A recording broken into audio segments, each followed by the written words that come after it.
The rain hasn't stopped for 17 days. Not the soft kind that makes the evergreens look alive. I'm talking about the heavy, relentless sheet of gray that turns noon into dusk and makes every decision feel heavier than it should. You're watching it smear across the windshield while you drive past another for sale sign. Same house, same tired landscaping, same motivated seller language. Only now, the price is slashed again, this time by 28%. And you know that house. You remember the first time you saw it. You remember the way your mind filled in the blanks.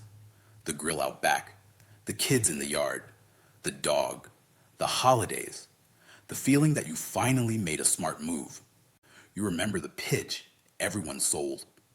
You quiet neighborhoods, good schools, clean air, the Pacific Northwest lifestyle. You bought the story because it sounded like stability. Now the place sits empty, windows fogged from the inside, grass knee-high, mailbox stuffed. You can tell nobody's been there in weeks, maybe months. 3 neighbors already walked away. 2 more are in foreclosure. And it hits you with the kind of clarity you don't get from headlines. This isn't some distant economic article. This is your street, your block, your life. For years, this region ran on a belief that felt like common sense, that the coast was different, that Seattle, Portland, the whole corridor, up and down I-5 was insulated, that tech money, remote work, and endless demand would keep values climbing no matter what happened to the rest of the country. Since 2010, prices in parts of this region didn't just rise, they launched. In some places, the run-up felt like 200% or more. The details vary by neighborhood, but the pattern didn't. More money chasing fewer homes, more optimism than logic, more leverage than anyone wanted to admit. It wasn't just economics, it was identity. Men don't just buy houses. We buy the promise attached to them. We buy a sense of control, proof we can provide, proof we can plan, proof we're not drifting. So when the numbers rise, it feels like validation. When they fall, it feels personal. But 2026 isn't a tough year. It's a reckoning, because the things that powered the boom are the same things now pulling the floor out from under it. Interest rates didn't cool the market. They crushed affordability. Companies that hired like there was no tomorrow are laying off in waves. Remote workers who moved here for fantasy are moving back out, leaving empty garages, quiet driveways, and listings piling up like unanswered voicemails. And if you're still holding on, still hoping, still telling yourself this will bounce back the way it always has, you're already behind the curve. What comes next won't be announced in a press release. It will show up in the silence between your rent payment and your paycheck. In the call you don't pick up because you already know it's the lender. In the slow realization that the market doesn't care what you paid, what you deserve, or what your real estate agent promised you over coffee. So listen closely. We're not counting down the 10 cities where a crash might come. We're talking about the places where the crash is already here quietly, steadily, and with a kind of inevitability that makes people uncomfortable. And the discomfort matters because discomfort is where men either get stubborn or get smart. This is about getting smart, not with hype, not with panic, with clarity. Because once you see what's happening, you stop reacting like a victim and start moving like a strategist.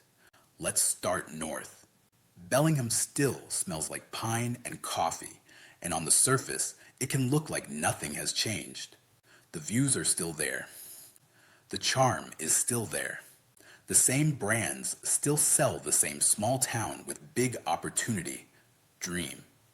But the shuttles run half empty now. When a city leans on a university and a steady pipeline of new renters, It doesn't take much to tip it. When enrollment declines, demand doesn't just soften, it snaps. The students who once paid premium rent for the privilege of being close to campus don't have the cash anymore. Their parents don't either. Debt loads are heavier, part-time wages haven't caught up, and move across the country for the experience stops being cute when groceries cost what they cost and rent looks like a second tuition payment. So inventory builds. It builds slowly at first, then all at once. Listings sit. Sellers chase the market downward. Foreclosures climb. Landlords who used to brag about passive income suddenly discover there's nothing passive about an empty unit and a mortgage that doesn't care if your place is occupied.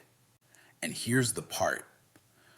Nobody wants to say out loud, when a town's growth story stalls, it doesn't just lose buyers, it loses believers. The pipeline dries up. People stop moving there because it's the next big thing. And when that hope disappears, prices don't float. They fall until they find reality again. Now drive down to Olympia.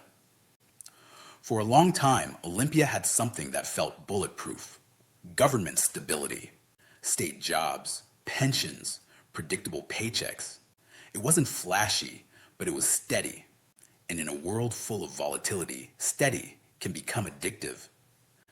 The problem is that steady got redefined. Hybrid mandates and budget cuts don't just change schedules. They change the ecosystem. A city that depends on daily workers doesn't notice the damage at first. The cafes stay open.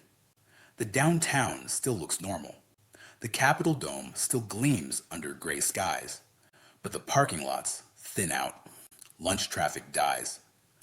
I'll just rent out the basement becomes a necessity, not a side hustle. And then the second wave hits, the tax base. When people leave, when values slide, cities have to make up the difference somewhere. Services don't get cheaper just because your neighborhood got quieter. Buses still need funding, roads still crack, emergency services still have payroll. So taxes go up, or services get cut, or both. That turns a stable place into a squeeze. And when a squeeze starts, it rarely stops on its own. Men feel this one sharply because it attacks a core assumption that stability is safety.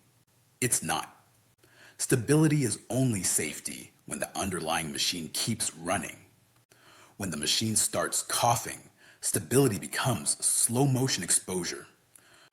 Salem tells a different version of the same story. Salem was the affordable alternative, the quieter choice. The place Californians and Portland spillover buyers circled when they got priced out elsewhere. Orchards, open land, that feeling of breathing room. But land isn't just land anymore. Climate pressure isn't theory. Drought, crop volatility, labor shortages, these things hit incomes first. Then confidence, then pricing. When the local economy gets pinched and outside demand fades, a town built on outsiders will keep coming finds out what happens when outsiders stop. Because here's the truth. Boom towns are not designed for silence. They're designed for motion, for constant arrivals, for a fresh wave of buyers willing to pay more than the last wave. When the wave ends, the tide doesn't politely recede. It pulls hard. You see it in subdivisions with too many new construction signs, in half-finished developments where the builder disappeared mid-project, in the slow shift from multiple offers to price reductions to seller concessions to please just take it. And then Eugene. Eugene sold a vibe, youth, bikes, culture, growth, university gravity. It was supposed to be evergreen demand, a permanent magnet. But a magnet only works if the metal keeps coming. When out-of-state enrollment declines, when remote work dries up, When families look at the cost and decide the dream isn't worth the monthly payment, rental demand doesn't cool, it drops. Landlords cut prices. Incentives show up cash to move in, cash to leave, anything to stop the bleeding. And the investor class, the people who bought duplexes and small multifamily properties thinking they'd found a cheat code, finds out what negative equity feels like when you can't refinance, can't raise rent, and can't sell without writing a check you don't have. This is where the crash stops being a headline and starts becoming a mental health event. People don't just lose money. They lose identity. They lose sleep. They lose the belief that they can steer their own lives. Men don't talk about that part enough. We're trained to solve problems, not admit fear. We treat financial pressure like a private failure. So we go quiet. We isolate. We grind harder.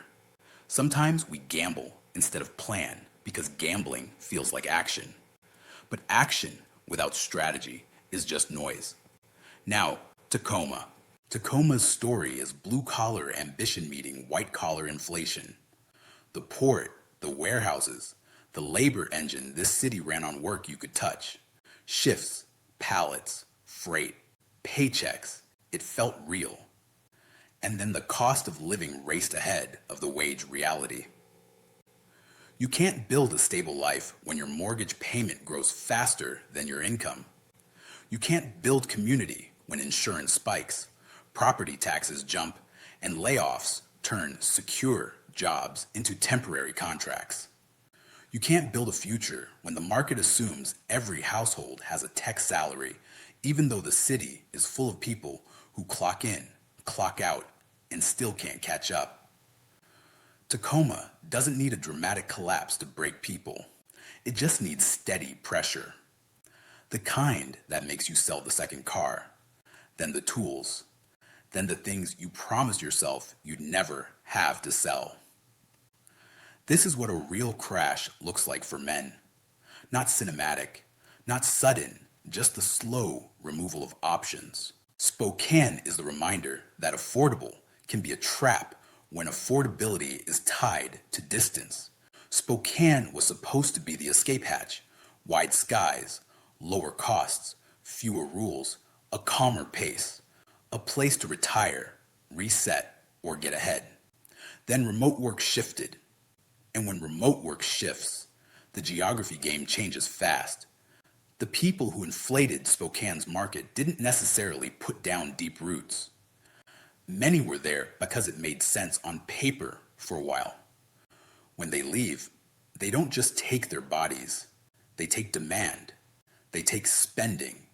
They take the future buyers everyone else was counting on. Then comes the kicker, fixed income homeowners and rising taxes. Assessments that lag behind the boom catch up at exactly the wrong time. Elderly residents get squeezed. People who did everything right find themselves paying more for a shrinking asset. And when a city can't fund basic services, when infrastructure starts to look tired, when emergency response gets slower, when public spaces degrade, the market doesn't forgive it. Buyers don't pay premiums for places that feel like they're slipping. Across the border, Boise played the most dangerous game of all. It turned migration into a business model. Boise didn't just grow. It got marketed. It became a symbol of freedom, lower taxes, mountains, escape from coastal chaos. And when symbols take over, fundamentals get ignored. So people paid numbers that only made sense if the influx never stopped. But inflows don't last forever. They're driven by conditions, job markets, rates, culture, taxes, weather, water. And water is the quiet weapon in this story. Because you can hype a city all day. You can build homes. You can lure workers, but you can't negotiate with water reality. When restrictions hit, when insurance prices reflect fire risk, when infrastructure strains, the market reprices, not slowly, quickly. And banks, the institutions that looked like they would fund anything during the mania, get conservative the moment they smell risk. Loans tighten. Appraisals come in lower.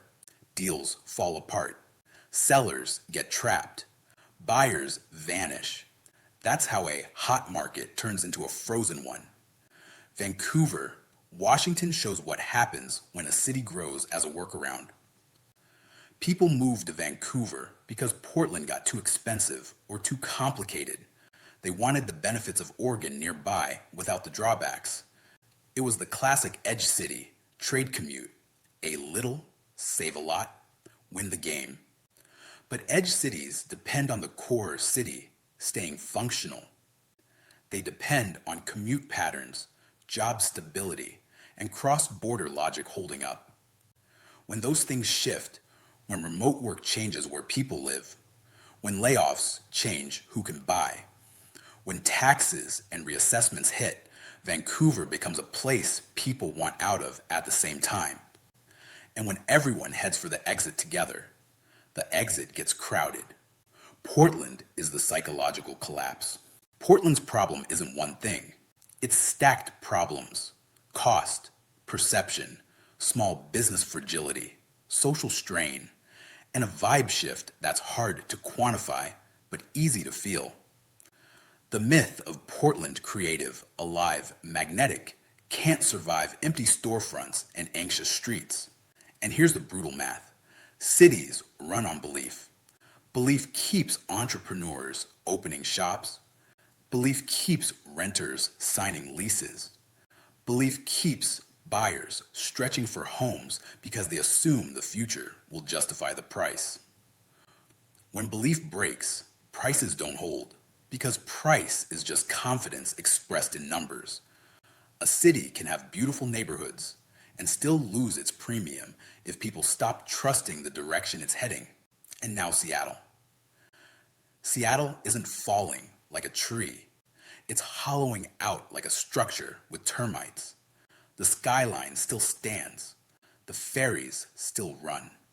The coffee still costs too much. But the engine, the jobs that justified the entire pricing universe, doesn't feel guaranteed anymore.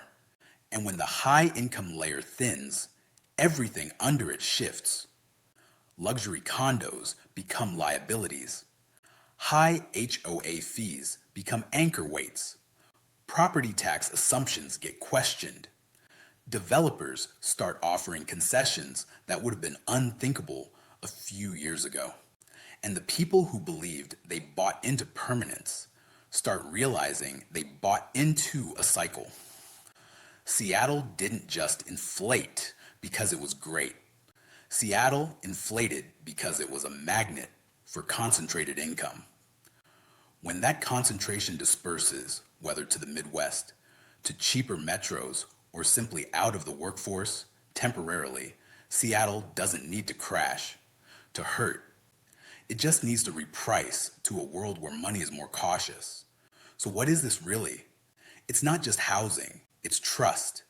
You trusted a narrative that this region was different, that demand was permanent, that they aren't making more land would protect your equity, that your home wasn't just shelter, it was a retirement plan. But a house is not a retirement plan. It's a leveraged asset tied to rates, jobs, migration, insurance, taxes, infrastructure, and psychology. And psychology is the part most men underestimate. Because markets aren't spreadsheets. They're crowds. They're mood. They're fear and greed in rotation. During the boom, people didn't buy homes, they bought urgency. They bought the terror of being left behind. They bought the belief that if they didn't stretch now, they'd never catch up.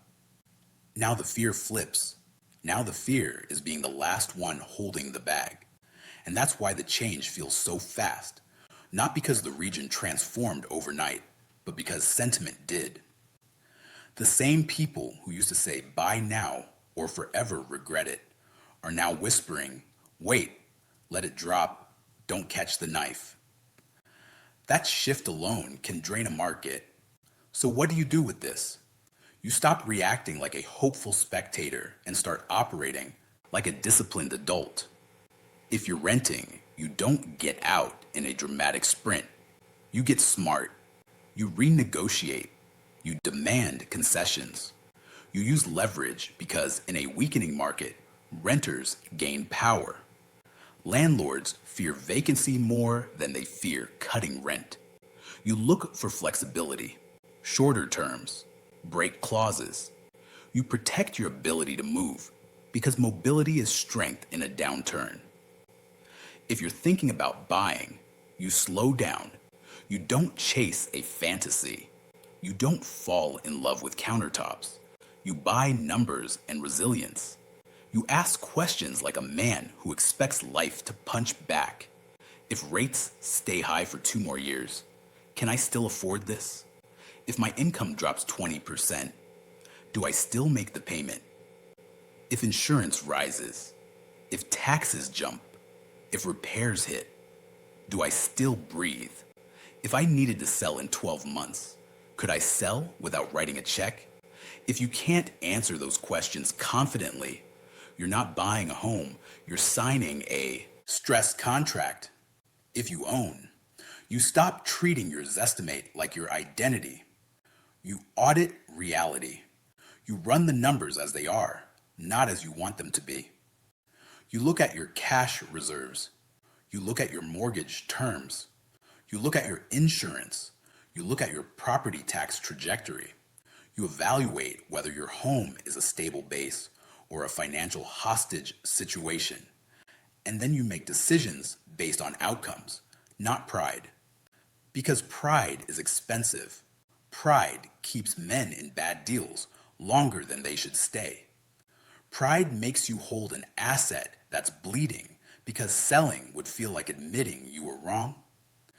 Pride makes you ignore the early warning signs until the market forces your hand and takes your choices away. The goal is choices, always. The men who survive downturns best aren't the ones who predict the bottom. They're the ones who preserve optionality, cash reserves, flexible housing, transferable skills, lower fixed costs, a plan that doesn't depend on best case scenarios. And let's say the quiet part out loud. Some people will need to walk away. Not because they're weak, because the math is brutal. Because negative equity plus high payment plus job risk isn't toughing it out. It's a slow bleed that can take your marriage, your health, your ability to parent, your ability to think. A home is not worth losing your life over. And no, I'm not talking about drama. I'm talking about the real life men live. The constant weight, the sleepless nights, the silent stress that makes you snap at people you love because you don't feel safe. Safety isn't just locks and alarms. Safety is financial breathing room. Now let's talk about what happens next, because this isn't the end of the story. Crashes don't end regions. They reshape them. A downturn clears out bad assumptions. It breaks business models that only worked under free money. It forces cities to confront real issues: infrastructure, public, safety, cost of doing business, housing policy, and quality of life. The places that adapt will recover in a new form. The places that pretend nothing is happening will rot slowly. This is also where opportunity returns real opportunity, not hype. In the wreckage, disciplined buyers show up. Builders with strong balance sheets buy land cheap. Renters get leverage. Entrepreneurs find lower costs and less competition. Families who were priced out get a second chance, but opportunity only benefits the men who are clear-eyed. Not the men who cling to the past. Not the men who keep repeating it'll come back like it's a prayer. Here's the mental shift you need. Stop asking, when will it bounce back? Start asking, what is this becoming? Because the Pacific Northwest isn't dying. It's recalibrating. The question is whether you recalibrate with it or get crushed by resisting reality. The rain has been falling for 17 days. It may fall for 17 more, but the weather is not the point. The point is what you do while it falls. Do you keep driving past the same signs, telling yourself it's temporary? Do you keep waiting for the world to rescue the story you bought? Or do you make the kind of move grown men make when they finally stop confusing hope with a plan? This crash isn't a headline. It's your lease, your mortgage, your future, and you still have a time if you move like a man who respects math more than myths and reality more than narratives. Because in the end, the market doesn't reward optimism. It rewards preparation. It rewards discipline. It rewards the men who can look straight at the storm, accept what it is, and still choose their next step with calm, cold precision.